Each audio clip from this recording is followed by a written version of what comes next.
Welcome to Uncovered. I'm Anthony Davis. He's Ron Filipkowski. And together we uncover the MAGA propaganda that is not covered by the corporate media. Ron, it's been a bit of a week, to say the very least. Every single day, I mean, we said this last week, didn't we? And I'm going to have to say it every week. But every single week now, we are going to feel what we felt in 2016 through 2020, where there appears to be a scandal every day in the Donald Trump orbit. Yeah, and it's almost like it seems like that's part of the strategy. Just flood the zone with BS, right? Yeah, and right. just they're throwing so much stuff out there, so much craziness that it's hard to sort of sort through it and keep it all compartmentalized. And I think that's probably part of Trump's strategy. It's also part of his incompetence, and I think that that's something we've forgotten about, is that he was a completely incompetent president. And the incompetence coupled with the corruption is basically what you get out of a Donald Trump presidency. Yeah, well, nothing illustrates that better than the Gaetz nomination, right? I mean, that was not his plan to have, Gaetz wash out in 11 days, and it cost him his seat in Congress. I mean, that wasn't the plan. For anybody who wants to kind of claim that, this was all part of some grand, well thought out strategy, it was not. It was just a screw up by Trump. Gaetz lasted the same amount of time as Scaramucci, as the press 2 days guy. longer. Oh, 2 days longer. Okay. Wasn't it measured in Scaramucci? So we have a new measurement. Yeah. Okay. Listen, let's get straight into these final House and Senate results, because obviously the count has been ongoing. The popular vote count has been ongoing, and we now know that Donald Trump did not achieve 50%, meaning that he does not really have that mandate and that majority that he claims, and we should actually just tip our hat to the efforts of the Democrats and to Kamala Harris, because if it wasn't for the Electoral College, it would have been as tight as arseholes, as we say in England. Yeah, well, popular vote was the third closest in the last 100 years, so it's like 1.53%, something like that. It's like 49.8 to 48.3 is where we're at right now. But, we do have to come up with a better system for counting ballots. I think both sides are kind of like agreeing on that now, as we're 3 weeks or after the election, and we're still like waiting for a couple results. It largely it's because these mail-in ballots that get mailed, and some of the states have rules where as long as they're postmarked before the election, they can be received after. And then some states have rules where you can't count them ahead of time. You have to wait till election day to start counting them. So we're getting these like very late results, which they just fuel conspiracies on both sides. They really do. I was going to say that, because from where I'm from, the rules are the rules for the whole country. Now, I appreciate it's a much smaller country with only like 75 million people. But if you think about it logically, how can one state count its votes differently to another state when you're talking about a national federal general election? It doesn't make any sense. And yet that is the system that you have gotten used to. Like Florida, for example, had every ballot counted by like midnight on election day. And in California, they're still counting, which is nuts. And so and in other places, they're still counting. Yeah. But the two races that have caused the controversy that have just recently pretty much been decided, I think one of the Republicans just conceded, was a situation where both of the Republicans were ahead after, the same day voting and all of that, the early voting. And then, it kept getting narrower and narrower as the mail-in ballots got counted, and they got overtaken, and they end up losing close races here at the end. So the count right now is in the House, it's 220 to 215. It's a 5-seat majority with these last two races going to Democrats in California. So, and 3 of those are leaving. You got Gaetz, you got Mike Waltz in Florida, and Elise Stefanik in New York. So at least for a little while, until those seats get filled, it's a 2-seat majority. So it's like one person switches their votes and nothing happens. Senate, same thing. It's 53-47. So, it's a 3-seat majority there, and you have the filibuster in the Senate. So the bottom line on all of this is, the Trump people are all out there yelling and screaming, we won in a landslide. We have this huge mandate. We're make these radical sweeping changes to the government. Meanwhile, they're clinging to like 1 or 2 seat majorities in the House and the Senate. Good luck. But they were going to do all that stuff anyway. I mean, they're using their so-called mandate as an excuse, but that was always their intention. And in fact, I feel, just from what I've been hearing the last few days, that I think they're going to be doubling down on some of the worst aspects of the policies. You know, the real extreme stuff that we thought, oh, they're only just saying that to kind of garner support. They're never actually going to do it. I think, Ron, they're going to do everything that we feared, and they're probably going to do it quite quickly as well. I think that, though, what they're going to try and do, at least at first, is try and do most of it by executive order. Yeah. They're not going to try and put a lot of things through Congress, especially the immigration stuff, even some stuff with the budget. Trump talking about impounding funds, and he's got a meeting about seizing the endowments of universities, using DOJ to do a lot of things, using the administrative state to do a lot of things. So I think really like 90% of what they're planning on doing, they plan on doing by executive order, and then it's going to end up in the court. So about whether the president has the power to do this, and this by executive order. And, you know, I guess we'll find out.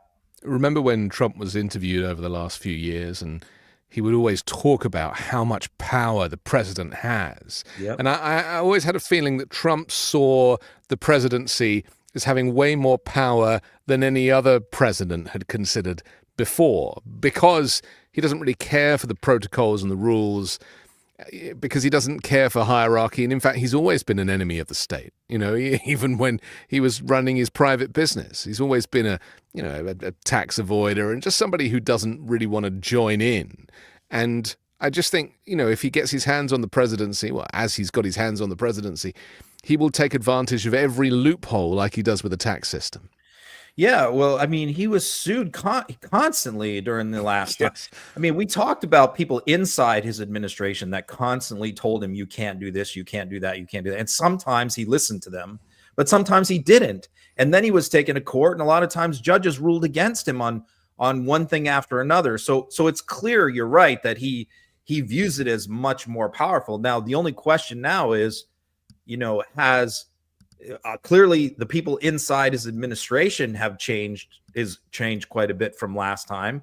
So a lot of those people who told him no last time are not there.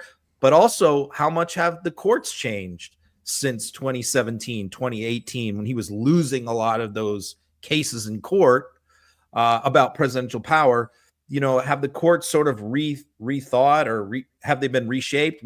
This is what we don't know. But it's also why I think these late judicial appointments that Biden is finally and Schumer are finally getting through confirmation are very important.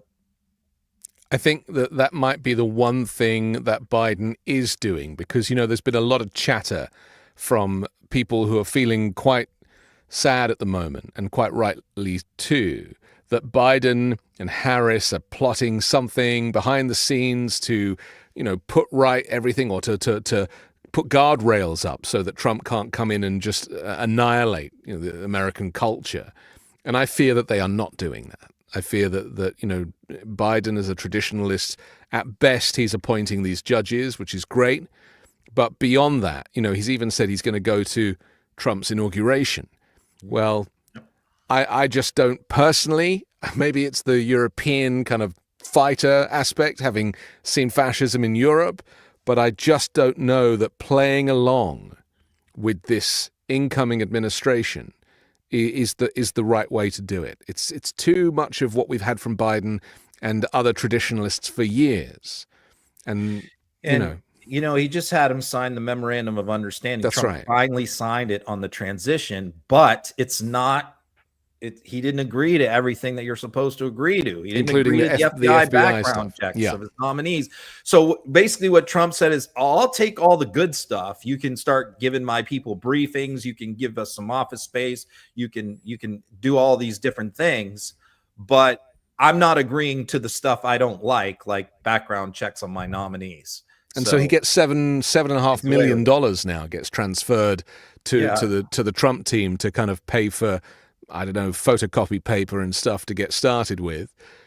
How do you feel about this? The idea that Biden is really sticking to the rules and respecting the because a lot of these rules are unwritten, right? It's not in the Constitution. It's just the culture of Washington, and Trump doesn't care for that stuff. Do you think it's the right move to play along? It's hard. It's hard, man, because I think what Biden is really hopeful of is trying to like return some sense of normalcy to the country. Yeah. Try and get back to the way things were.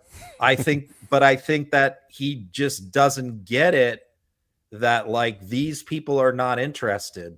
So it's sort of like one side is playing by the rules and observing the rules, while the other side is looking for every conceivable way to cheat and get around the rules. Yeah. And how long do you just keep going along with this thing? So I get it. I mean, this is Biden's final act on the stage. He's leaving after 50 years in Washington, and he wants to maintain his legacy a certain way. Yeah. And I do respect that. But obviously, there's a lot of people who are hurting right now, and it was, it felt pretty insulting, even when he, entertained Trump in the Oval Office. It was a lot. I get it. A lot to deal with. Okay, let's talk about Trump's tariffs, because it's all kicked off. He's not even in office yet, and he's already fallen out with Canada and Mexico by announcing that he's going to be putting a kind of blanket 25% tariff on imports. I mean, it doesn't make any sense economically. These are our two closest trading partners, and he sees them as enemies, it seems. Like they need to prove themselves before they can win Trump's acceptance. Yeah, with everything, it's like you look at certain groups to see what their reaction is to something that he does or says, and the reaction of Trudeau, because he was threatening the tariffs on Canada and Mexico, was typical Trudeau, which not very strong, not very alpha. Let's just say that. It was sort of wishy-washy, and it was sort of like, please don't do this. We don't want to go down this road. On the other hand, President of Mexico was pretty defiant, and she came out and hammered Trump and just said, look, don't blame us for all your problems. You're causing problems in our country. They both emphasized that, the fact that 70 to 75% of the illegal guns in both Mexico and Canada that are in the hands of criminals come directly from the United States. Right. And what Mexico is saying is, you guys have this insatiable demand for drugs. We don't really have that much demand for drugs in our country. We don't have anywhere close to the number of overdoses or drug abusers as you do. So a lot of this narco stuff and people that are the criminals getting rich in our country is because of you, because of your demand for drugs. So I get all that. The question is, are they going to hold firm? Because the Mexican president has said, okay, you slap tariffs on us, we're going to slap tariffs on you. The other thing that Trump doesn't really, and MAGA doesn't really take into account, is it's not just, okay, how much we're buying from them or we're bringing in from them, but how much they're buying from us. Yep. Canada points out that, like, if you add up their next four biggest trading partners after the US, China, Canada, whatever it is, UK, they buy more from the US than all four of the next highest combined. So it's like, not only is this going to hurt American consumers, but it's going to hurt American companies who are exporting to those companies. So the big question is Trump really going to do this? Because Wall Street does not believe that he's going to do this. And many establishment Republicans, they think that this is just an empty threat. He doesn't really mean it. He's not really going to do this stuff. But again, this is stuff he's talking about doing by executive order. He is not going to go through Congress on this. This is precisely the kind of stuff that I believe that he is going to do. Because last time he had people to stop him, and this time there isn't a single adult in the room, and so it's nuts. There's no logic. There's no economics behind this. It is just his whim and his opinion to make him appear like a strongman. And what he's going to do is he's going to issue tariff waivers for all of his friends, all of his cronies who have these $1 billion. If you gave a bunch of money to Trump, you're going to get exempted from these tariffs, so he'll pick and choose there too, which is it's just completely outrageous what he plans on doing. If it's all a bluff, to get Mexico, what he's saying is he wants caravans to be broken up in Mexico. Mexico has been breaking up caravans since 2019. There hasn't been a single migrant caravan that has gone all the way through Mexico and reached the border in over 5 years. So Mexico is already doing what he's complaining about. But he doesn't care for the facts, and we know that. I mean, he did claim one time that he invented the word caravan. Do you remember? He was like, no one really ever used that word, and now I'm using that word. Well, he certainly popularized it. Yeah. Congratulations. Big deal. All right, let's take a look at President Sheinbaum and see the way that she responded to this announcement. Y así hasta que pongamos en riesgo empresas comunes. Sí, comunes. Por ejemplo, de los principales exportadores de México a Estados Unidos son General Motors, Stellantis y Ford Motor Company, las cuales llegaron a México hace 80 años. ¿Por qué ponerle un impuesto que las ponga en riesgo? No es aceptable y causaría a Estados Unidos y a México inflación y pérdidas de empleo. El 70% de las armas ilegales incautadas a delincuentes en México proviene de su país. Las armas no las producimos nosotros. Las drogas sintéticas no las consumimos nosotros. Los muertos por la delincuencia para responder a la demanda de drogas de su país, lamentablemente, lo ponemos nosotros. Calm, eloquent, and entirely capable and in control. So different to the way Trump would ever make an announcement. Yeah, and intelligent. Right. So, look, we have basically had an EU type trading system in North America for a long time, and all three countries have benefited tremendously from these very liberal trade agreements between us, and here along comes Donald Trump to undo 50 years of progress in free trade among the countries in North America. And think about this too. In the past, tariffs were traditionally done for economic reasons, to protect a particular industry that might be struggling.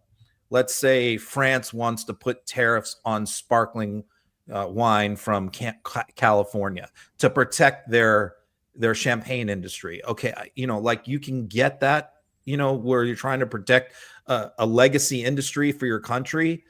But this is not what Trump's doing. This has nothing to do with economics. What he's saying is you have to stop all migrants from reaching our border, or we're going to slap tariffs.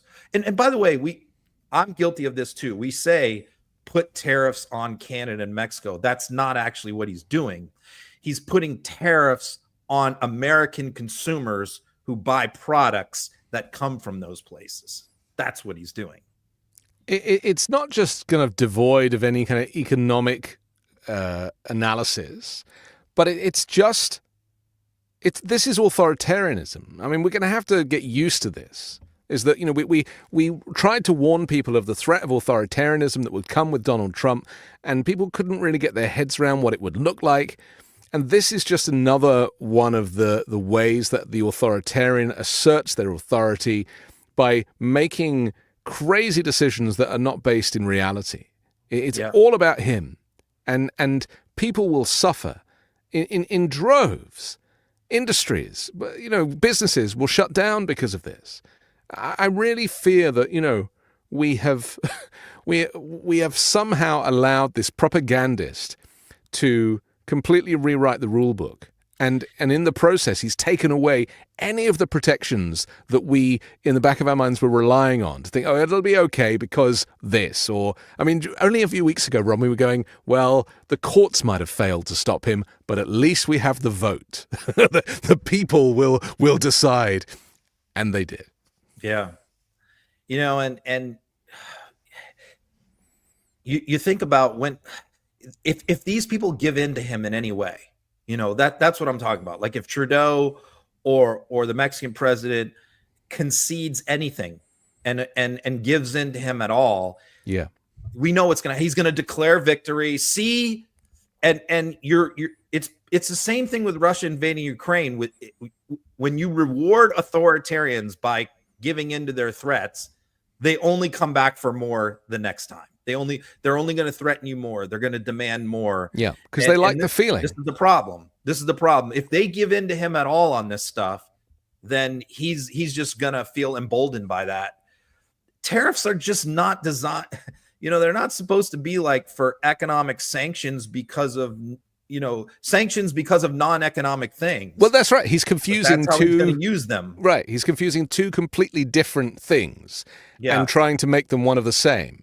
Yeah. And again, I mean, I just think this is retribution. I mean, I think this is part of his retribution campaign, is that, you know, anybody who said it, I mean, Trudeau was kind of caught laughing at him one time. You know, I think he remembers all this stuff. It's frightening that this is now playing out in our reality and he's not even the president yet. I mean, Ron, go on. I was just thinking the other frightening thing about this is, you think about this. This is a major policy, domestic and foreign policy initiative that has tremendous implications for the auto industry, so many industries, vegetables, oil. We're the biggest importer of oil from Canada, lumber industry. And he makes this decision and announces this at like 10 o'clock at night on like a Sunday night by a Truth Social post, and caught everybody flat-footed. Like no senator knew this was coming.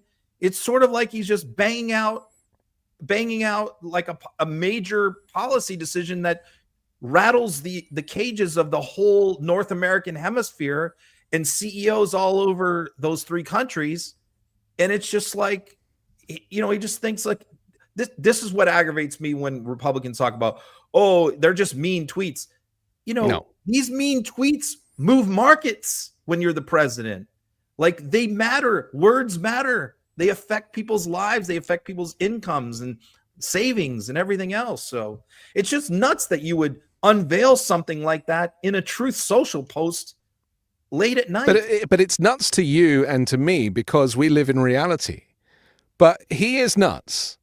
And so his reality is insane. It's got like unicorns and, you know, some assorting children. And it's like a crazy world that he lives in. He is not, you know, I spent 12 weeks interviewing a psychiatrist on the Weekend Show talking about Donald Trump's insanity, and we never ran out of things to talk about, Ron. So we've got to stop trying to put him into a sane box because he's only going to disappoint us. He tried to take credit a couple of days ago, maybe it was yesterday, for the ceasefire with Lebanon and Israel. He tried to take credit for that as Joe Biden announced it from the Rose Garden and said, this is because I got elected. And, you know, I mean, that is the level of insanity and authoritarianism and self-absorbed egomania that we're talking about with this guy. You and I, we are going to have so much to talk about over the coming years. And I regret that in advance, you know?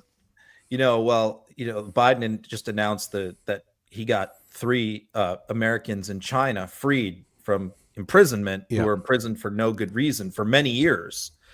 And I'm waiting for how Trump is going to claim credit for this, because these people were all sitting in the Chinese prisons throughout Trump's presidency and he did nothing.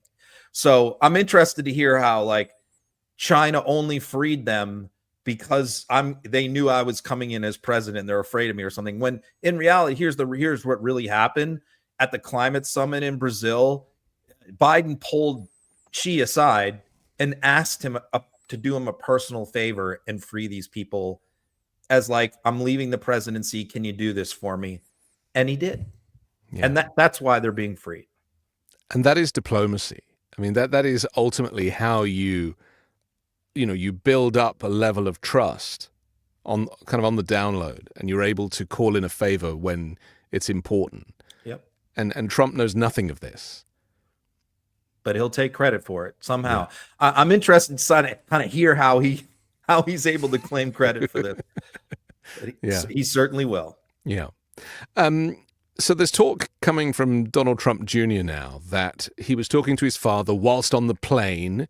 They're only ever on planes, these people, getting, their 5 minutes with their dad. And saying that maybe the mainstream media shouldn't have a place in the White House press corps, and maybe they should be bringing in these kind of YouTube creators and these right-wing Rumble stars would be better off in the press corps, because at least they have a bigger audience, and the New York Times doesn't have an audience and all this stuff. And I was thinking, my goodness, I think they're going to do it. But I wonder now, as your father is assembling his team, as maybe Caroline Leavitt is looking at the new press briefing room chart, maybe it's time to reorder that chart and maybe take away some people's seats. So we're going to break some news here, because I literally had this conversation. I was flying back. I was on the plane, I guess, with my father. I think it was coming back from the SpaceX launch with Elon last week. And I was sitting there, and we were talking about like the podcast world and some of our friends and Rogan and guys like you and me to a lesser extent. I wouldn't be able to get a seat. That would be nepotism or whatever the hell. I'd be indicted again. I'd have to do more congressional testimony, so I'll pass. But we actually had this conversation about, like, given how the media has behaved. I mean, you brought up the New York Times. You saw the fact check of Bobby Kennedy talking about the different ingredients in Fruit Loops. And it was like, no, it's exactly the same as Canada, except we use yellow dye number 5 here instead of like orange, like carrots. And we use purple dye number 2,376 instead of blueberry extract. And I'm like, that's your fact check? Like, it's the same, but for these like really toxic chemicals that are banned in, dozens of countries. Like, I don't get it. But we had the conversation about opening up the press room to a lot of these independent journalists. Like, why should, if the New York Times has lied, they've been adverse to everything, they're functioning as the marketing arm of the Democrat Party, like, why not open it up to people who have larger viewerships, stronger followings? Like, it's not like the New York, I mean, how much money are they losing a year? The Washington Post, lost $45 to $70 million. Doesn't seem like they're a great success. So just because they've been there longer, it's like the way Congress functions. Like, you get a committee, not because you know anything about banking, but because you've been there longer. And it's like, right, doesn't seem like a great way to do things. So we've had that conversation. Like, that's a great idea, Don. I was like, I think we should do this. And so that may be in the works. Let's see. That's going to blow up some heads. So, we'll see. He's describing authoritarianism again. Yeah. 3 points before we get to the substance. Number one, Michael Knowles there has his own podcast because he was fired by Ted Cruz. By the way, he used to be Ted Cruz's podcast partner, and Ted cut him loose a few years ago. So that's number one. Number two, you really see his Junior's drug use there as he's talking a mile a minute. Number three, you also see that his entire worldview comes from right-wing Twitter. It like every reference point, everything he makes. Like, I was just, as I listened to him, and I listened to his podcast a million times. If you don't follow right-wing Twitter, you will have no idea what he's talking about half the time, because everything he talks about is in that little insular world of right-wing conspiracy Twitter. Everything he brings up. So if you don't know the things that he's referencing, like, if you don't follow that, I think you'd be lost. You'd almost need like a roadmap. But going to the substance, again, we talked about who gets into these White House press briefings. Well, there is no law, like you said. This is all custom and tradition.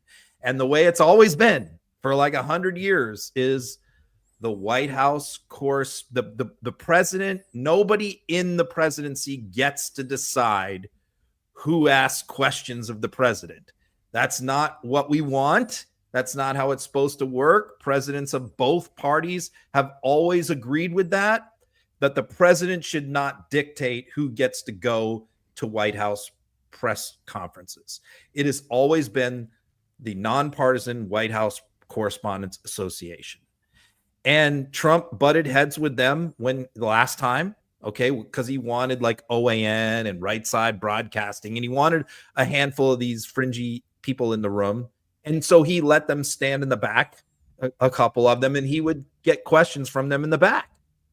And, they weren't even supposed to be in there. But now He's talking about taking that to another level and just completely ignoring the White House Correspondents Association and just putting in there who he wants. And anybody who covers him negatively is out. You can't come in. So it's different from before. He just wanted to add a couple of his friends and have them be in the back. Now he wants to basically have like a dozen right-wing podcasters in there and kick out the New York Times. So, this is another thing where I can see him doing it for sure. But this is what Putin does.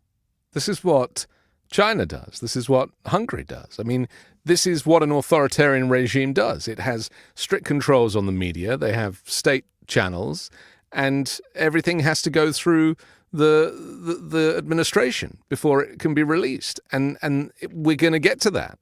It's just America is going to fall and become the days of the democracy that we used to celebrate are over with Donald Trump's win of this election.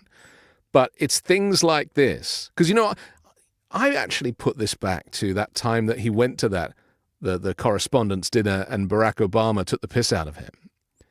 And he was so aggrieved. Remember that kind of profile shot of Trump sitting at the table, and he was seething.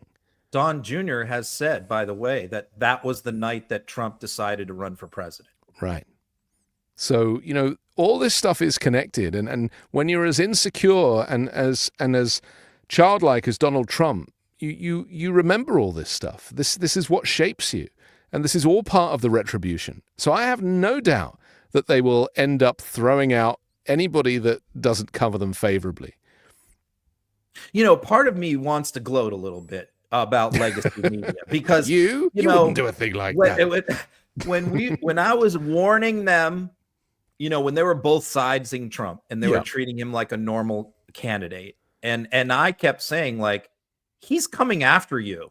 You're going to be legacy media.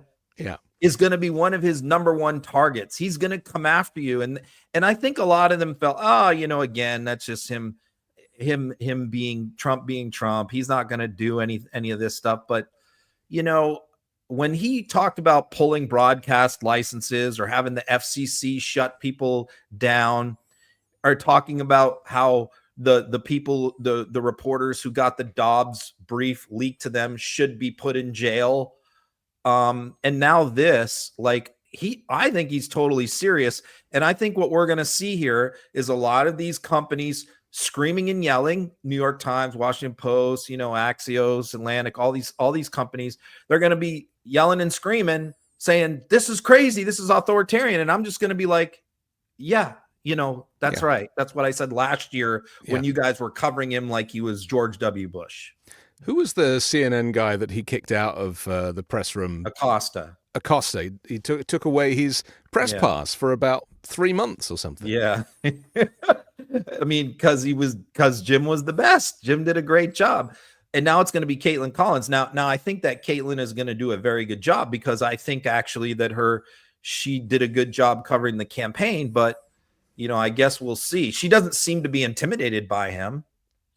But that's just CNN, I mean, look, anytime somebody writes a bad piece about him, he's just going to say, you can't come in anymore. But he does need the press. He does, this is a love-hate relationship, right? He needs them. And when he's at the rallies and he's pointing, look at all of that fake news back there. They never show the true crowd size and all this stuff. He's doing that because he's trying to acknowledge that the media wants to cover him. He loves it. He needs it for his insecurity and his ego. We know that for sure is because back in 2022, when he first started doing rallies again after he lost, no media was covering him. There was nobody there, because I talked to reporters who were there, and they would be like, Ron, I swear, there was 2 of us in the press box. And he was acting like there was 100 reporters there. Yeah. He's like, Ron, there was two reporters in the box. He just pretends that they're there covering him because it's what you said. He wants people to think that he's popular. Yeah. To coin a word from a song of a movie that's blowing up right now. Let's just talk for a second about Blue Sky, because this exodus from X or Twitter or whatever the frick it's called over to Blue Sky has been massive. I should just remind people that you and myself, Midas Touch, all the team, we're all on Blue Sky, and we have a starter pack that if you go to Midas Touch on there, you can just click it and you'll follow all of us in one press. Very clever. The starter pack thing is very clever on Blue Sky. But again, this is changing the rules of the game, isn't it? Because Twitter spent $44 billion on Elon spent $44 billion buying Twitter so he could control the narrative. At the beginning, we weren't quite sure why he wanted to buy it. It didn't quite make sense. He hadn't really come out as a far-right white supremacist at that moment. So he buys it. He's then committed. He then starts changing the rules. He did that publicity stunt showing up with the sink, arriving at the HQ and all that garbage. And then the narrative started to change and then eventually comes out for Trump. And obviously, it is pretty clear that it really did help swing the election for Donald Trump. So what is left for Twitter now? That, it's an interesting question because, of course, I follow all these people. I follow most of the major influencers, big accounts, big posters on Twitter. I've followed for years, and I still do. And I think that they're getting a little frustrated, to be honest with you, because they revel in owning the libs, right? Yeah. They love starting fights. They love trolling. They love jumping into your replies and starting fights, and Twitter incentivizes that because a lot of those people who do that are monetized by Musk. They get monthly checks, and it's all based on engagement. So the more I've talked to some of these people, and they said, we love when liberals come after us because it just makes us money. Engagement is what drives the train because Elon is paying them. And so but right now that's drying up. You don't see these knockdown, drag out fights. You don't see the long threads. You don't see people in the replies going back and forth at each other between the left and the right. It's gone. It's almost 90% gone. So what you have right now on Twitter is like a handful of people who have big accounts who are still there. Okay, we're just kind of like hanging on. They're not ready to make the clean break. And all the journalists are still there, and media companies, and all the right-wingers. That's what Twitter is right now, for the most part. It's so interesting. And I should say that it does feel very comfortable on Blue Sky. And, because I don't want to have fights. I'm somebody, I don't live through social media. I think I did initially when Twitter first started all those years ago, and I was at the time on the radio, and our bosses insisted we signed up for Twitter, and we were like, oh, really? Do we have to do this? But it took me 18 years to get 25,000 followers on Twitter, right? And Blue Sky, I'm over 60,000 already, and everybody seems to be really joyful. And well, joyful is probably the wrong word at this moment in our history, but there isn't the negativity, which is the thing that put me off the Twitter platform, that kind of constant negativity and hate speech. And the refreshing thing is the algorithm allows you to see people that you follow. Right. I mean, on Twitter, there's people that I followed that I haven't seen in any of their posts in years. I'd have to search specifically. Right. That's that interesting. person. Yeah. Or you're being unfollowed from people. I've been unfollowed by so many people on Twitter, and they come to me like, why did you unfollow me? I'm like, I didn't. I have no idea. Or people tell me that they were unfollowed from me. Obviously, that's not happening on Blue Sky. But here's what I think this is important, because myself and a lot of other people, it's our job to cover the Republican Party and to cover the U.S. government, to cover the House and to cover the Senate. And the fact of the matter is the Republicans are in charge of those things now. They have the majority. So we have to cover these people and bring the news to people who are on Blue Sky, who are not on other platforms. And so it's a fine line. I understand that, like, people on Blue Sky don't want to see Trump's face, don't want to hear his voice. They don't want to hear from Joe Rogan or Alex Jones or any of these people, Matt Gaetz. I get it. And so we're trying to find that balance, those of us who cover the Republicans, between bringing them the news that they need to know what's happening here. This is something that happened today. Like, for example, Musk threatening to prosecute Alex Vidman for treason and give him the death penalty. I mean, I think that that's something that people that are the 20 something million people on Blue Sky need to know, that this is happening. But at the same time, I also know that they don't want to hear anything from Elon Musk. So what I say to people on Blue Sky is like, we're there to get away from the right-wing trolls and the conflict and the insults and all of that. Right, but you still have to know the news. We're not there to hide from the news. Yeah. It's very important. So let's just talk about this Alexander Vindman story for a moment, because, as you say, Elon Musk has made this threat. The way I see it is that because of the exodus from Twitter, he's having to create propaganda that is he's trying to drum up business ultimately. And he posted, Vindman is on the payroll of Ukrainian oligarchs and has committed treason against the United States, for which he will pay the appropriate penalty. This is, it's nuts, obviously, and clearly it's untrue, but the truth is irrelevant to Elon Musk, despite being a free speech absolutist. So, he's said something similar before about Vindman. And by the way, I talked to Alex about this today, and he says he has never received a penny from anyone in Ukraine. So, right. And we do have a clip of Alex kind of explaining. All right. Yeah. So, but it's different now, because before, it's one thing when you're the CEO of Tesla, who also owns Twitter, but now he's part of the Trump administration, not formally as a cabinet member, but he is appointed to this, committee to cut, and he's certainly acting like he's Trump's co-president, right? So now when he makes these kinds of threats to prosecute, that Vindman's going to be prosecuted for treason, which, by the way, is punishable by death, by execution, it takes on a whole different meaning now. Well, because it's like the administration is issuing this. Yeah, this is the real deal now. Yeah.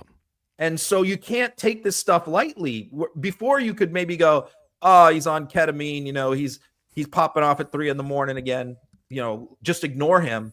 Well, you really can't ignore him now. Okay, well, let's take a quick look at this clip that this is Alexander Vindman responding on MSNBC this morning. Clearly, Putin has a type.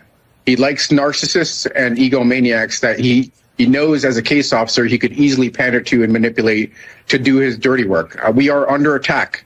Russia has been using different levers, whether that's corruption networks. In this case, it's influencers like Donald Trump, like Elon Musk, to really kind of sow discord.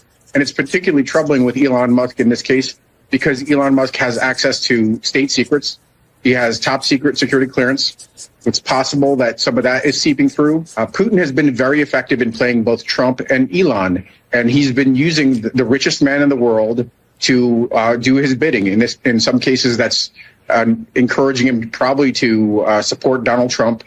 That's not speculation. We see how far in Elon has gone. And then using Twitter as a disinformation platform. So this is not some sort of far off, distant threat. This is going to impact our elections. It's a national security threat. This is, again, everything goes back to authoritarianism, and so much goes back to Putin. And we talk about Elon Musk helping Trump win, but so did Putin. Yeah. And so, some people might go, oh, but that's a conspiracy. This is the reality. I mean, Vindman is a highly experienced intelligence officer, and he's putting his own life at risk, coming on television and saying this stuff out loud and very clearly. So what he's effectively saying is that Elon Musk is projecting, is making it, is claiming that Vindman has connections to Russia, because he's trying to prevent anybody from looking at him. You see how Russian propaganda, and by the way, I'm going to talk to Rachel about that jacket, because, I don't know if she bought that jacket for Alex, but I'm not down with that. But anyway, there were just the 2 pieces of Russian propaganda that got posted in the last 48 hours by members of Congress, which is one was they put out that they had one of their Russian paid influencers put out that the U.S. was about to send nuclear weapons to Ukraine and put them into Ukraine. It's just a piece of Russian propaganda, right? And who ends up retweeting it? Marjorie Taylor Greene. Okay. Then you have, they put out about how much, a false number about how much the U.S. has spent in Ukraine. It was like 3 times more than the actual amount, right? Yeah. And who retweeted that number? Tommy Tuberville. The number was actually how much Russia had spent on the war in Ukraine, and not the other way around. Yeah, correct. But and that number was also 3 times what we spent. So, so yeah, I mean, you just see that they put stuff out, and Republican elected officials end up putting it out as this is the truth, this is the reality. We've seen this many times, and so Musk is doing this with Vindman. You know, this is more Russian propaganda that Vindman is getting paid. This comes straight from Russia.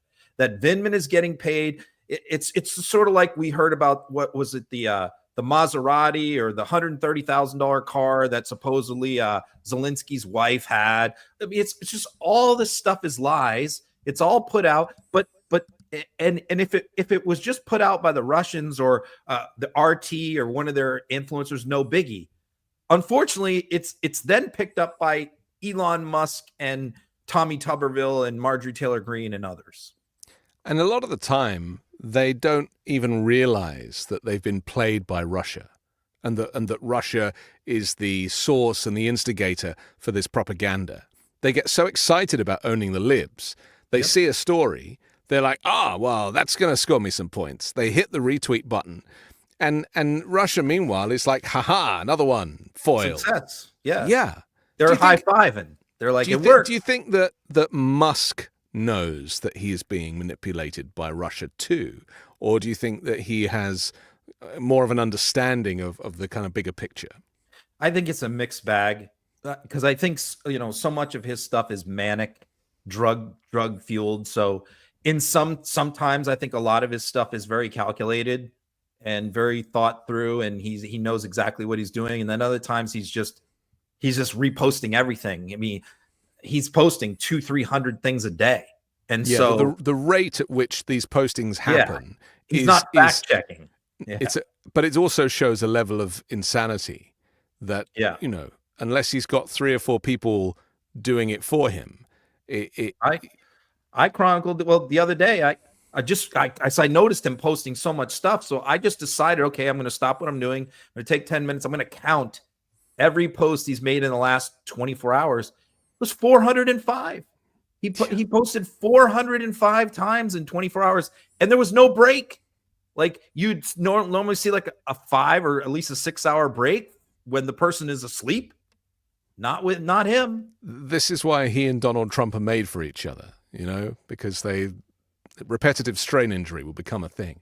Listen, we have to take a quick break, but I want to come back and we're going to talk about Nancy Mace and Rudy Giuliani and a whole lot more next on Uncovered. Don't you wish you had a secret weapon? Something that always impresses, a recipe maybe, or even a piece of clothing? Well, a secret weapon is a great asset to have in your back pocket. It helps you get ahead in life, and that is how Mack Weldon thinks about clothing. As a secret weapon.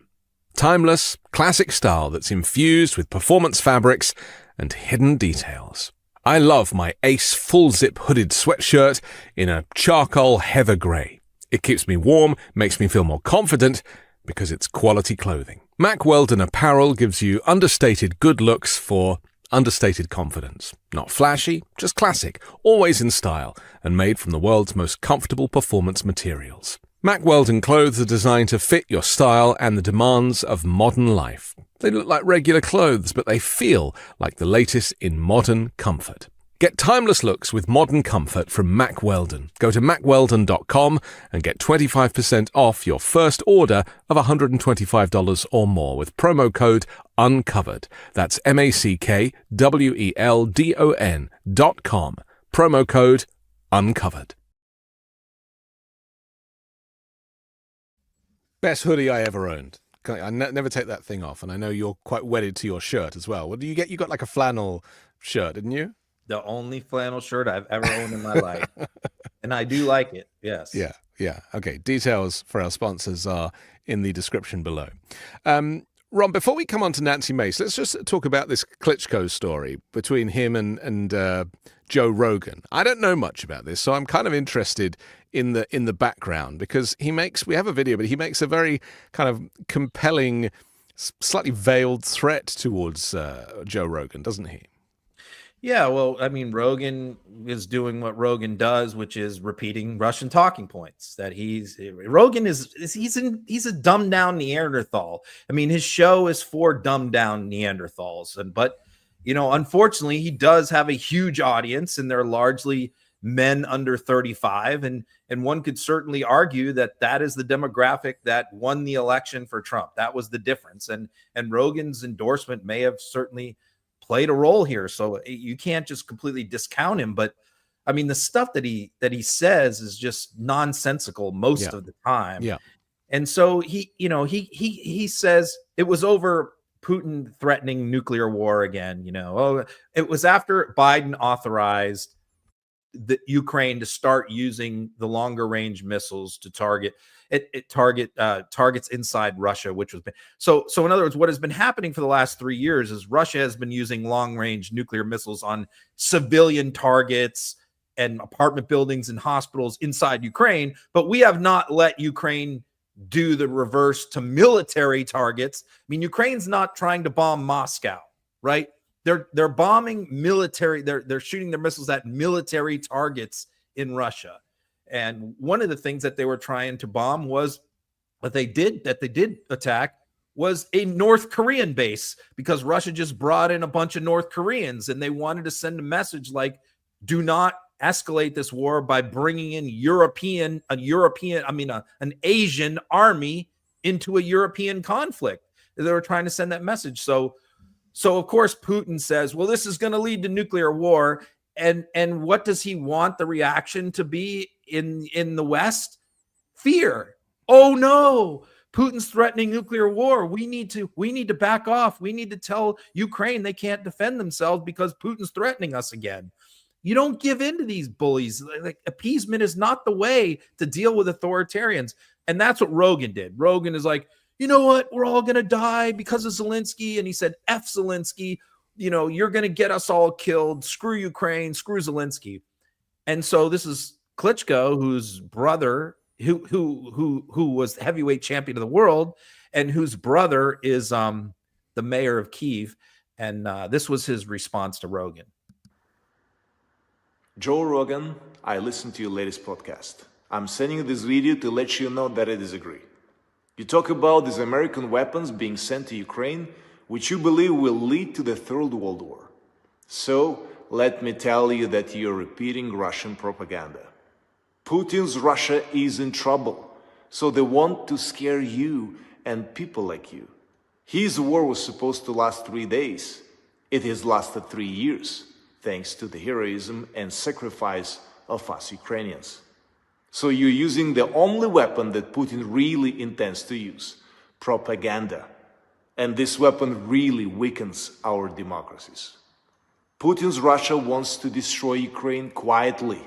They want America to stay quiet, not great, but quiet. A great America is not an America that abandons countries that defend freedom with their lives. In short, you see, I have quite a few points of difference. If you invite me on your podcast, we could discuss them like free men.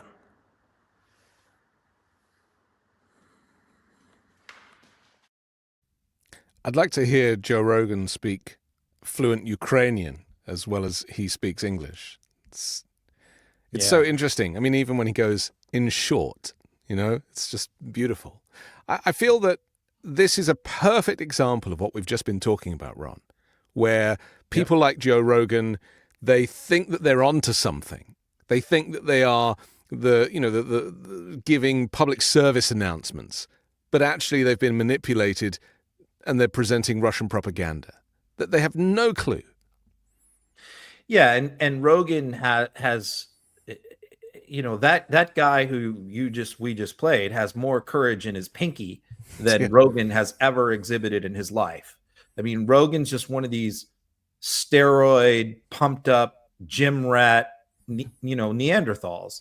Klitschko was the heavyweight boxing champion of the world and who has been fighting a war against the Russians for 3 years.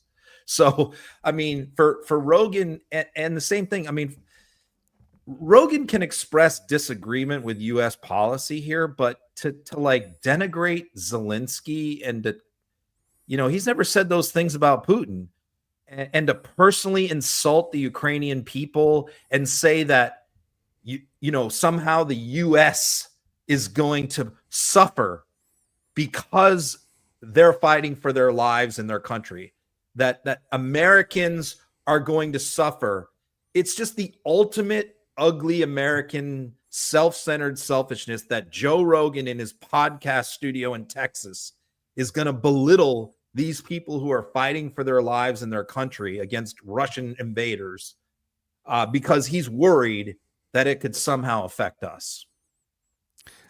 Do you think that Kamala Harris not going on the Joe Rogan podcast affected not just the vote, but also his endorsement of Trump? Or do you think he was going to endorse Trump anyway? No, I don't think it would have made any difference. I think that he was already going to endorse Trump. I think that he was going to look. I think if Joe Rogan had stayed completely neutral or endorsed Harris or something like that, it definitely would have helped Harris. I'm not saying that he doesn't have influence. He does have influence, especially, like I said, men under 40. He does have some influence there. But I don't think that she was going to do anything at all to move the needle. I think it would have been a very combative, argumentative interview. I don't know how she would have done. I don't know how she would have handled. We'll never know. But I also think, him demanding that she fly to Texas, right, in the middle of the crunch time of this campaign and sit down with him for 3 hours. It's like, I don't blame her for saying, who the hell do you think you are? I'm the vice president of the United States. Well, apparently, because I've been watching the debrief that her advisors and her senior campaign officials have been talking about, is that they wanted to do it, but they just couldn't make it work schedule-wise. But I prefer your response, which is screw him. And, I think it was the right thing not to sit down with him. Let's talk about Nancy Mace for a second. You you posted a video that she made, and all you wrote was, "Good Lord." And let me run the video and then we'll explain it afterwards. Trying to destroy women, that's the left for you. We survived, and we will continue to survive, and we will continue to thrive because I'm here for this fight. The second thing I wanted to say is, a lot of people think that being a member of Congress, that, it's just jet setting and a lot of glamour and glory and all those things, but the reality can be different. I don't know who thinks that being a member of Congress is glamorous, but just tell us what's going on here, because this is a meltdown of sorts, isn't it? So Mace's entire legislative staff quit during her first term. Like, that doesn't happen. You have people, one or two staffers quit, but you don't have your entire staff quit. And her chief of staff said that the reason why they all quit, there was two reasons. Number one, she constantly talked about her sex life in the office and wouldn't stop about that. And it made them uncomfortable because they weren't there for that. And two, she was obsessed with getting on TV. It's all she cared about. And she demanded of them that they find ways to get her on Newsmax and on Fox and on CNN. And her whole, everything she did all revolved around that. And she even told them, like, I need to get 3 TV spots tomorrow. I need 5 on Saturday. It drove everything that she did. So the only way to get on Fox and Newsmax, you don't get on there by introducing a bill that's going to help average people in your district. You get on there by these culture war things and coming up with these ridiculous things that she's done. And so, she hasn't been able to get on TV very much in the last few months because everybody's been focused on the presidential election. and she's trying to figure out a way to do it. So she comes up with this bathroom thing, of targeting this one trans representative, Sarah McBride, who said, by the way, I don't intend to use the group bathroom anyway. I was going to use a private bathroom all along. I don't know why, but that doesn't really matter because Mace just wants to stir up controversy, and it worked. And she got herself on Fox a mess of times, on Newsmax, a bunch of podcast interviews. So I actually it was just crazy what she was doing. So again, just like I did with Musk, I counted her, and she tweeted like 200 and something times in like a 12-hour time period about this bathroom. And so the night before the clip you just saw, she then posts herself going out for a night on the town, I guess, it was Friday night, in a pink dress. And she said, I'm wearing this pink dress to show how much of a real woman I am.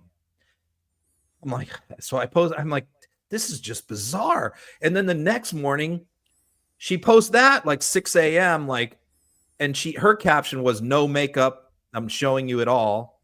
I don't know why we need to see you without makeup in your bedroom on Saturday morning after your night out on the town. And she's, again, just talking about, again, it's all about herself. It's the narcissism. It's just toxic narcissism. And I think, by the way, even people on the right are like, she's kind of nuts.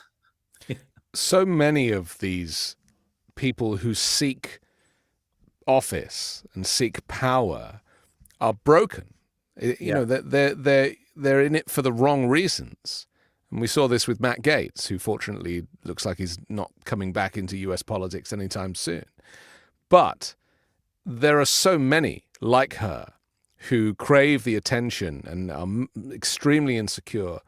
But running alongside that is, we shouldn't leave out the issue of hate speech. I mean, it's not just about Sarah McBride. This is a constant criticism of trans people, trying to make out that they expose themselves in bathrooms, which is why they shouldn't be in bathrooms. And we've seen this. I think Sarah McBride said, I literally just want to pee and leave. This is where it's at. We have a clip of Charlie Kirk, the founder of Turning Point USA, who has taken it to a whole new level now. And we were talking a lot during our post-election analysis about the toxic masculinity that seemed to have won the election for Trump. Men being men and women being women. There's only two genders and all that stuff. But, he's taken it to a whole new level where here he effectively calls for the lynching of transgender people. These people are sick, and I don't say that lightly. The NCAA is a perverted organization. They platformed a biological male who won a national championship and then was allowed in incredibly disturbing detail to be around you and your fellow competitors.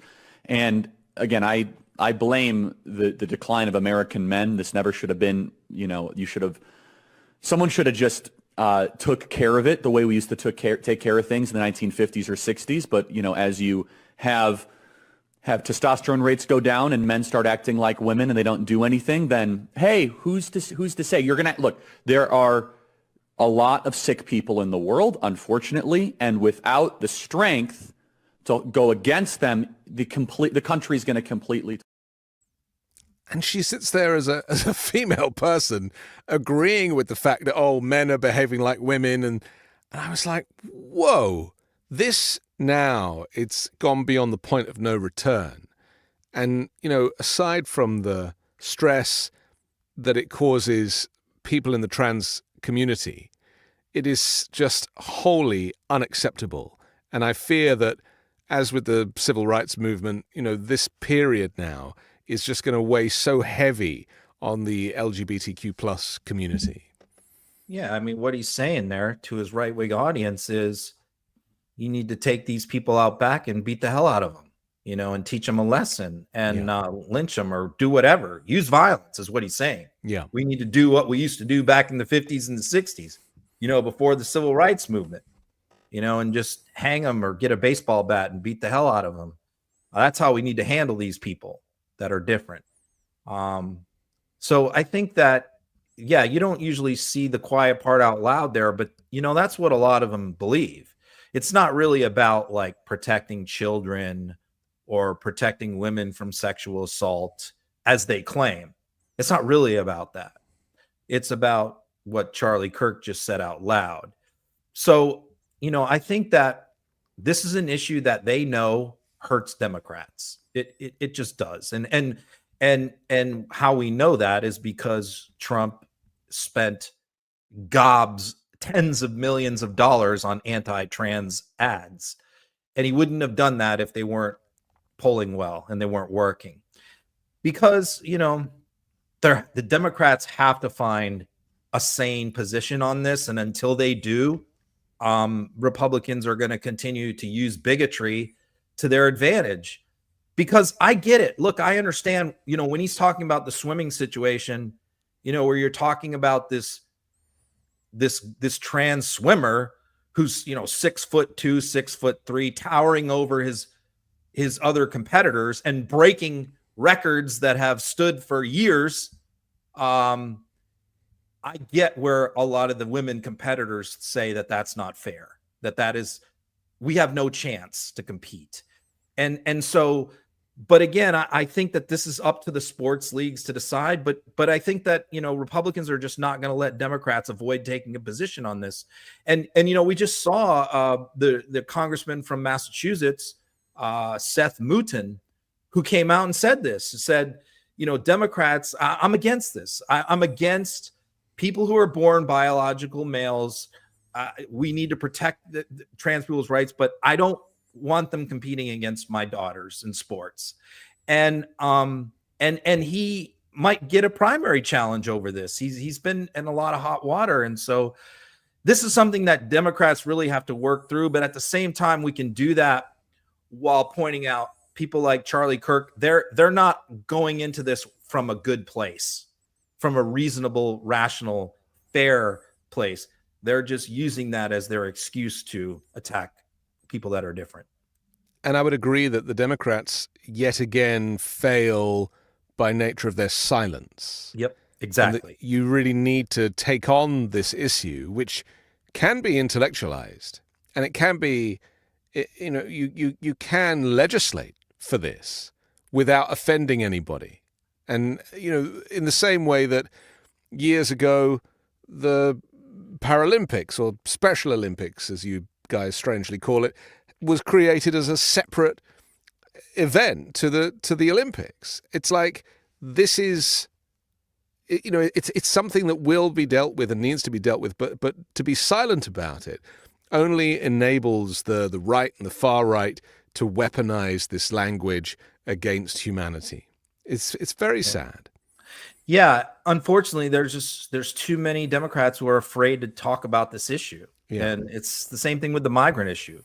They don't want to talk about it because they understand that their party is very divided on it. And there's too many variables. They don't want to hash it out, and they're afraid of being like shamed or ostracized.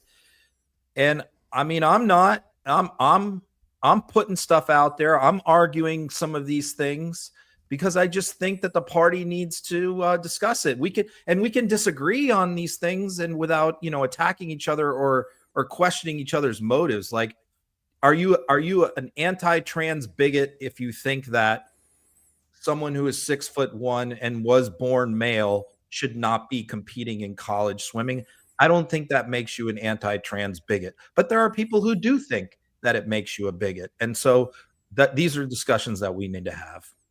Well, maybe Sarah McBride can lead the charge on this. Maybe, it's a good thing having. I think that's a good point. I hadn't thought about that, but it probably is going to take a prominent trans politician, Democrat, to take the lead on that and say, I'm willing to talk about this stuff. Let's do it. Yeah.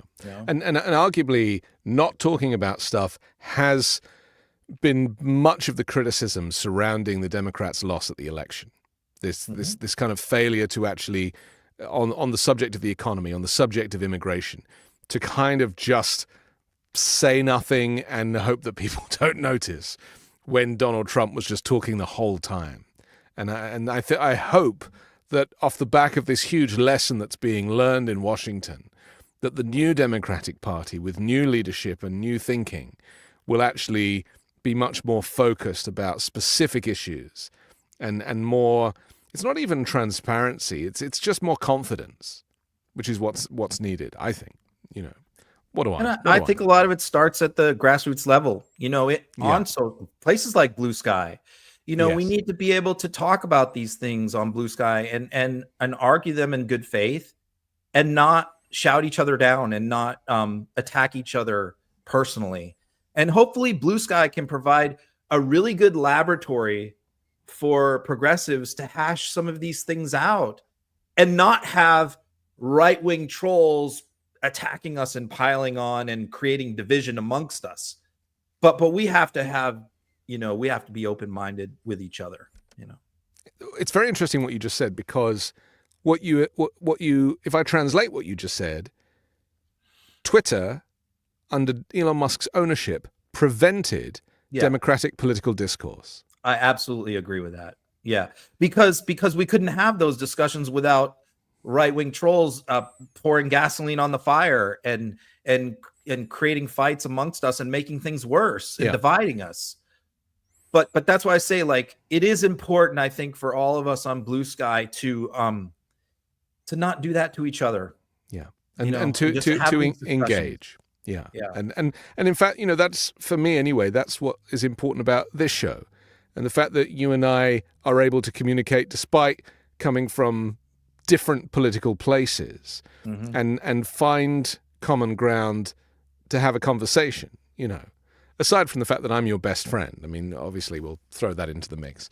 I'm never going to agree with you on universal basic income, by the way, but there are things we disagree with, but you know what? Yes, we're still friends. So there you go. But the journey is what's enjoyable, right?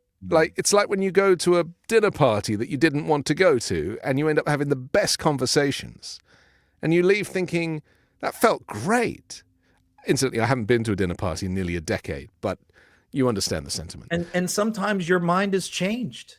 It happens to me all the time. I mean, sometimes the other person convinces you that you're wrong, and that's when these kind of discussions can really become great. But Agreed. Twitter doesn't lend itself to those kind of discussions. Let's look at Donald Trump's cabinet appointments for a moment, because there is a celebration that there is one black appointee in the lineup. We spoke last week. In fact, we started our show last week talking about the fact that it was mainly white men. Surprise, surprise. A few women thrown in for good measure. And who is the new black appointee? Yeah, some more of those empty. That chart there is 3 days ago. Some more of those boxes were filled by more white people. What's funny is I forget the guy's name, but the HUD secretary appointed the ex-football player, as HUD secretary, and it's kind of funny because he had one black cabinet member last time, Ben Carson. Yeah, that's right, and he was his secretary of HUD. And this time he has one black cabinet appointee, and it's secretary of HUD. And so a lot of people have said, like, it's housing and urban development. Since it has the word urban in there, that Trump thinks urban, that's a black job. Like, it's that black job. That's where we put the black guy. I mean, and I think that they're onto something. I think he does think that. Of course he thinks that. I mean, the guy is a white supremacist, and it's a little bit like getting Pete Hegseth running the military. It's like, he hears that he was briefly in the military, and therefore that means that he is good enough to run the military. It's like one word, whether it be urban or military, it's enough for him in terms of, making the appointment. Yeah. Does Trump actually care about housing and urban development? No. Trump does not care. But it's like, I can't have an all-white cabinet. I got to have at least one black guy. Or maybe in that, maybe because he doesn't care about housing and urban development, because he does not respect people of color, that he thinks that putting a person of color in that role will mean they won't do a very good job. Well, I thought he was going to put a black person in charge of the Department of Education since he plans to abolish it. Right. I thought that would be the perfect, like the ultimate Trumpian move, which is like the only black person I'm going to put them in charge of the department I'm going to abolish. But no, housing and urban development appears to be the designated black job in the Trump administration. But could you imagine Trump ever putting a black person in charge of the Secret Service to protect his life, or attorney general, or the Department of Defense, or chief of staff? Would never happen. No way. I mean, we can try and analyze these stories as every which way, but at the end of the day, Trump is a racist. He is a white supremacist. He talks about eugenics. He talks about the great replacement theory. This is who he is. And we can try and square the circle, but ultimately, this leopard ain't changing his spots. All the lawyers he's ever had, no black people. Yeah. All the executives in his companies, no black people. This is who he is. Let's have a quick chat about immigration and some news coming from the incoming border czar, Tom Homan, who is doing some deal with the Denver mayor. Let's take a quick look at this clip. Republican and Democratic presidents in the past have all tried to find solutions to these problems. President Reagan helped people get access to work so they could stay and support themselves. Biden and Harris worked on restricting entry at the border to close down. There are a lot of ways to approach this problem. We don't think it has to come to this. But yeah, I think when you look at, Ralph Carr has always been one of my heroes. He was the governor who in the middle of the internment of Japanese Americans said this was the wrong thing to do. And he stood up. It was unpopular. People were mad at him about it. That was in the middle of wartime. If the president or any of his actors are going to do things that we think are illegal or immoral or un-American, we'll stand up against them. Just explain that, because I think I played the clips in the wrong order. Well, Tom Homan, who is Trump's, people are calling him the border czar, and I am going to stop doing that. I've done it too. But I think that that's not really what he is. He is the deportation czar. Is really what he is. Yeah. And that's his job. His job is to find these however many 15, 20 million, whatever number there is of migrants that are in the United States, round them up and deport them. But the rub is how to find them, and because the federal government doesn't really have the tools to do that. They can't use the military. They've talked about it, but hell, even Rand Paul said, that's illegal. You can't do that. I don't think they're going to use the military. I don't think that they're going to have. I think even there's going to be too many Republicans in Congress who are against that. So ICE doesn't have the manpower, not even close. They can't even put a dent in deporting 10 million people. So they have to get the cooperation of local authorities, local police, local mayors, county commissions, people like that have to help them do this. And a lot of them are saying, we're not going to do it. We're not in this business. We are not going to help you. We're not going to round these people up. We're not going to keep them in our county jails for you to come get them. If you want to get them, come get them, but we're not going to help you. And Homan is saying that we will put mayors in jail. We will put them in prison. If you don't help us round up these migrants, we're coming after you. And that's the mayor of Denver saying, if I got to go to jail, I'll go to jail because I'm not going to help these people. And Ron DeSantis today, by the way, said that Homan needs to put these people in jail if they refuse to help him. And so this is with all these policies, the devil is in the details always. How is this exactly going to work? How are you going to drag these 15 million people out of their homes, out of their places of employment, and deport them? And they haven't given us the answer yet. But the answer, it seems to be that they want to rely on people like this guy, and people like this guy are not willing to help. Let's look at this clip of Tom Homan making this claim. Tom, you heard this mayor out there in Colorado. I want to get your reaction to it, and I want you to be clear about who has jurisdiction, the federal government or state and local governments. And if you're a sanctuary state or city, are you breaking the law? You're absolutely breaking law. All you have to do is look at Arizona versus U.S. You'll see these breaking law. But look, me and the Denver mayor, we agree on one thing. He's willing to go to jail. I'm willing to put him in jail. Because there's a statute, it's Title 8 United States Code 1324 III, and what it says is, it's a felony if you knowingly harbor and conceal an illegal alien from immigration authorities. It's also a felony to impede a federal law enforcement officer. So if we don't want to help, that's fine. He can get the hell out of the way. But we're going to go do the job. President Trump has a mandate for American people. We got to secure this country. We got to save American lives. And I find it shocking that any mayor of a city would say, President Trump's been clear. We want to concentrate on public safety threats and national security threats. I find it hard to believe that any mayor or governor would say they don't want public safety threats removed from their neighborhoods. I mean, I don't know what the hell is going on in Denver, but we're going to go and we're going to fix it. If you don't want to fix it, if you don't want to protect his communities, President Trump and ICE will. Well, firstly, I should say that it looks like Greg Abbott was stuffed there. He'd been taxidermed. Secondly, it also looks like a speech made by the Confederacy. I mean, just the way in which these people talk about immigrants, the use of language referring to aliens and illegals and all of this stuff.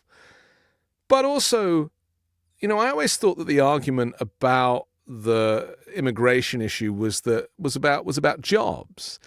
And, now it's like they've forgotten the job stuff and now it's just about crime. Crime. But statistically, the immigrants are not causing the crime. The crime, invariably, violent crime, is being committed by people that look like Tom Homan. Yeah, but it doesn't matter. I mean, it could be 5 murders, and they're going to play them on a loop on Fox News every single night. Exactly. And people are going to think that it's much worse. So that's the problem. And so, yeah, the other frustrating thing is, like, Homan has been in the Trump orbit for like the last 3-4 years. He's been at Mar-a-Lago a lot. He said all these crazy things in interviews. And he said, when Trump goes back, I'm going back. I'm going to be his border czar. This is what I'm going to do. I clipped a lot of those things and posted a lot of those things on social media. The mainstream media completely ignored Tom Homan. All this crazy stuff that Homan has been out there saying for the last 3 years. I think they just thought, Trump's not going to win, or he's not going to appoint Homan. None of this stuff is really going to happen. And now it's happening. And we should remind people that Homan is the architect of the family separation policy. That's right. He is the kids in cages guy. All of the criticism of Trump's immigration policies came from this man who has effectively been given the job back and told Stephen just Miller. to Stephen Miller, who this is now this is the muscle behind Stephen Miller's twisted brain. Right, because there ain't no muscle on Stephen Miller, but he is now the senior policy advisor to Donald Trump, right-hand man, effectively. It's very sad, and I've been reading today about the kind of Dakar kids and families, and the idea of people just being sent back to countries that they have no memory of. That they've, I have seen on the right, a lot of them say, do not forget about the DACA kids. Yeah. They need to go too. Yeah. I've seen that a lot. Like, it would be, they're saying it would be unacceptable to us if those people aren't also deported. It's just pure racism. There's nothing else to it. And you can see it on the face of Greg Abbott and Tom Homan in that clip, that there is a certain joy to be had as white men. Oh, yes. To be able to control the population and people with brown skin. Look, I criticize the Biden border policy. I think that it was mishandled. It was miscommunicated. It was mishandled. I'm a critic of Biden's border policy. Okay, I am. Yeah. And I disagree with a lot of Democrats on this issue. However, what the Republicans are doing is so far to the extreme the other way. They're taking advantage of a weakness that Democrats have, which was their inability to really do anything about this problem for a long time until 6 months before the election. Then they figured out this is going to hurt us. We need to start doing something. So I'm a critic of that approach, but they're taking advantage again of Democratic weakness and on this issue, and they're going to just take it to the nth degree extreme. It's a bit of a theme, isn't it? We keep coming back to this. And notice I'm not pushing back on this because I do believe that there has been a lot of weakness in Democratic policy and so many missed opportunities. That's really the way I feel, is that, you know, it's not like Trump does not give you a huge resource of stuff to focus on and to talk about, to correct his lies, to make people understand, even to understand that Biden was deporting as many, if not more people than Donald Trump during his administration.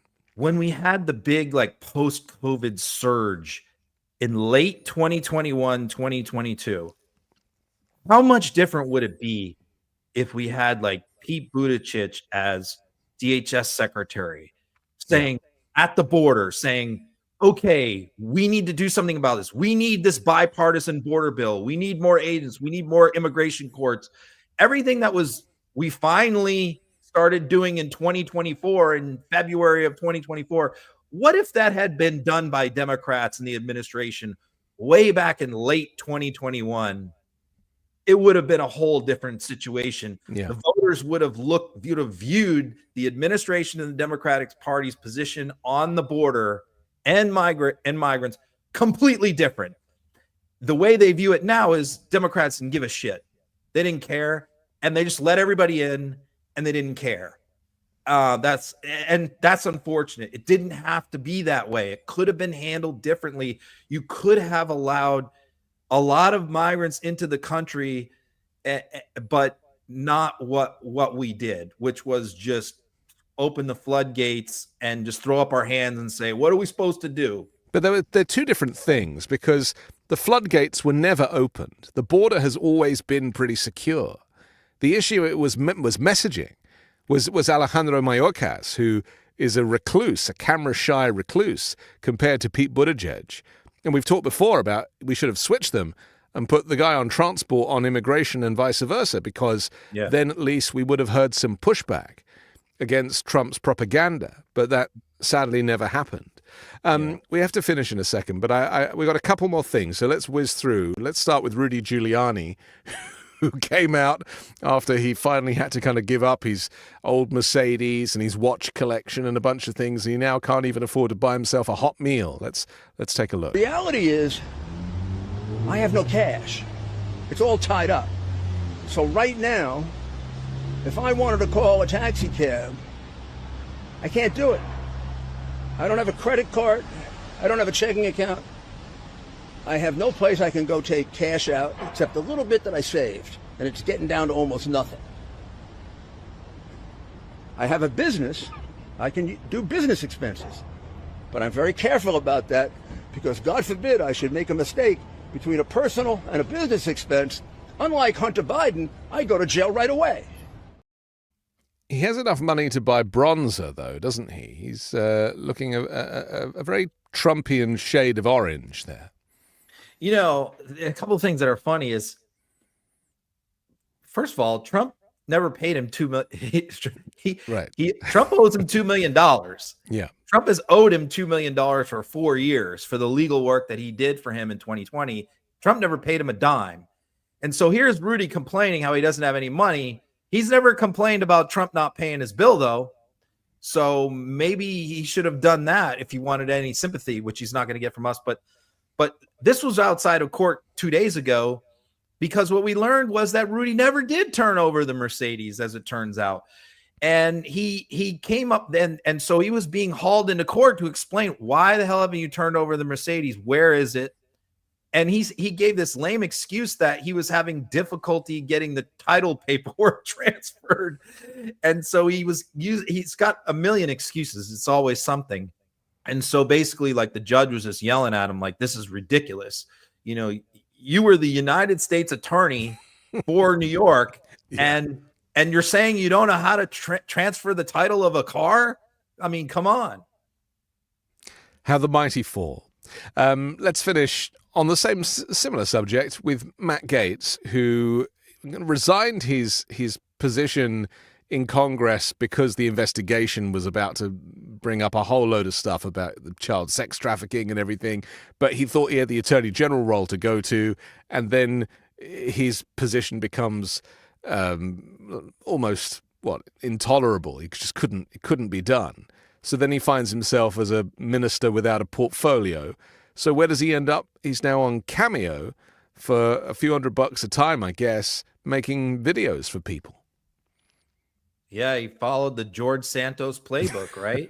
Yeah. And he's now charging $525 to do these cameos. So just a spectacular, incredibly stupid miscalculation by him.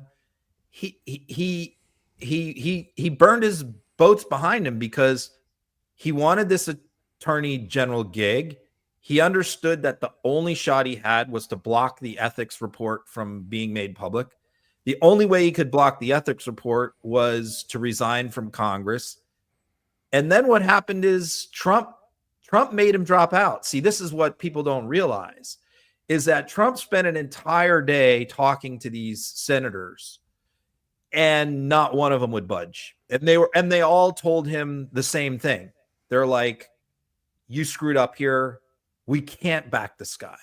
And how they tried to reason with him is they tried to say, look, you got four real problem nominees. You got Gaetz, Gabbard, RFK Jr., and Hegseth. And you're going to spend the next 3 months arguing with 5 senators over Gaetz, when what you really need to be doing is trying to get Hegseth through and trying to get RFK through, because you're never going to get Gaetz through. And I think that finally sunk in with Trump. And so any notion that this was a 4D chess move and this was some kind of grand strategy is false. This was a screw up by Gaetz and Trump. The senators finally talked sense into Trump, and Trump called, and Gaetz didn't want to get out. Trump called Gaetz and said, you're out. You need to drop out now. And he did. So this is not Gaetz being on Cameo. This is not where Gaetz wants to be right now, but This is the only place he can be right now. Hey, Lisa Kovac, it's your favorite former Congressman Matt Gaetz. I just wanted to thank you for being a longtime patriot, for supporting President Trump through thick and thin. And I know you were bummed out when the news broke that I wouldn't be the next Attorney General. We did get a great replacement in Pam Bondi. She's going to do an awesome job. You have nothing to worry about. But hey, listen, I'm still going to be in the fight for you and your family. And I know things are tough right now dealing with your car and Bruce, and I wish him a very speedy recovery. So next time you visit Florida, as everyone should do very frequently, make sure to pay a visit with your lovely Aunt Kathy. Stop by and say hello. Also, say hello to your mother, Carol, for me, and have a Merry Christmas. Have a great Thanksgiving. Enjoy your family. And this is just such an exciting time to be an American. We've got the House. We've got the Senate. We've got Donald Trump in the presidency. We're going to actually fix the problems. We're going to secure the border, clean up our streets, get the economy roaring again. So we've got a lot to be thankful for. Austin loves you very much for sending this video, and I wish you all the best through thick and thin, just like you've been there for me and for President Trump. And I can assure you, as we approach the holiday season, the best is yet to come. $525. Ka-ching! Yeah, I was thinking that we at Midas Touch should pay the $525 and have him say something really nice about all of us. Do you think he would do it? One day he's going to be the Attorney General of the United States going after the deep state. The next day he's hoping that Bruce gets better and Carol gets her car fixed. This is where we're at, man. I love it. All right, we got to finish, but thanks, Ron. Always great. If you want to download the audio podcast, you can do that tonight from wherever you get your podcasts. We'll come back next Wednesday and uncover more MAGA propaganda. Ron, have a great week. Do the same.